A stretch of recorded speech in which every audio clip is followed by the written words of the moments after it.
Let's bring in Kamran Bokhari. He is the director of the Center for Global Policy and a non-resident scholar at the Arabia Foundation. Starting off, officials said there were clear indications of a planned attack. Do we have any idea, as of this time, what the actions are that sparked this deployment and how serious of a threat this may have been? I don't think that the United States government would have moved so swiftly if they didn't believe that the intelligence was credible and there was a serious threat to U.S. personnel and assets in the region.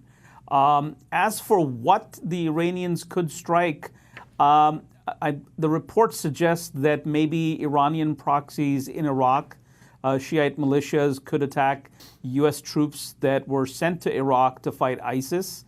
And ironically, alongside those Shiite militias, we're also fighting ISIS.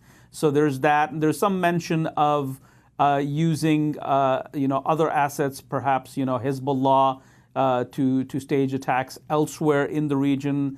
The use of the Yemeni rebel group, the Houthis, has also been mentioned in the open discussion on this issue. But really, there isn't any clear indication that which of the Iranian proxies, or even if the Iranian military itself, would be involved in such alleged attacks. Kamran, does the deployment of this aircraft carrier make the region even more volatile than it already is? I don't think so. I think that we've been here before. Those of us who have been following Iran for many, many years would recall back during the days of the Ahmadinejad government, and at the height of the U.S. Involvement in Iraq, the military involvement, there were similar tensions. Battle carrier groups are sent to not only deter possible hostile action, but also to shape perceptions. It's essentially right now the United States is applying a lot of pressure on Iran, cutting its oil exports, designating the Islamic Revolutionary Guards Corps as a foreign terrorist organization. And so the pressure is up, and it is only logical for Washington to assume that Tehran will want to strike back or engage in some counter moves. And I see this along with, of course, the intelligence that's been involved and that's triggered this move to redeploy the USS Abe Lincoln, although the reports do suggest that it was already headed into the region well before this decision. But nonetheless, these are ways in which to signal Iran and say, look, don't try anything that you will regret.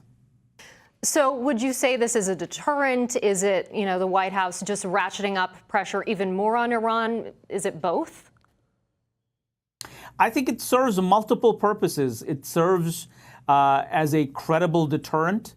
If in fact the intelligence is accurate and the Iranians are planning some form of attack on American personnel and installations, and also it ratchets, it increases that pressure that's already there.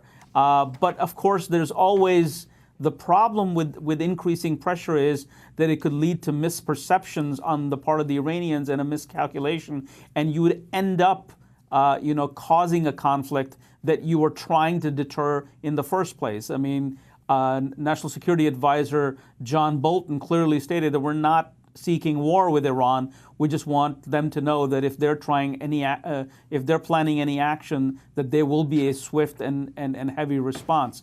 That kind of movement, that kind of back and forth, playing on the chessboard, could actually lead to circumstances of conflict. Okay. Kamran Bokhari, thank you very much for that.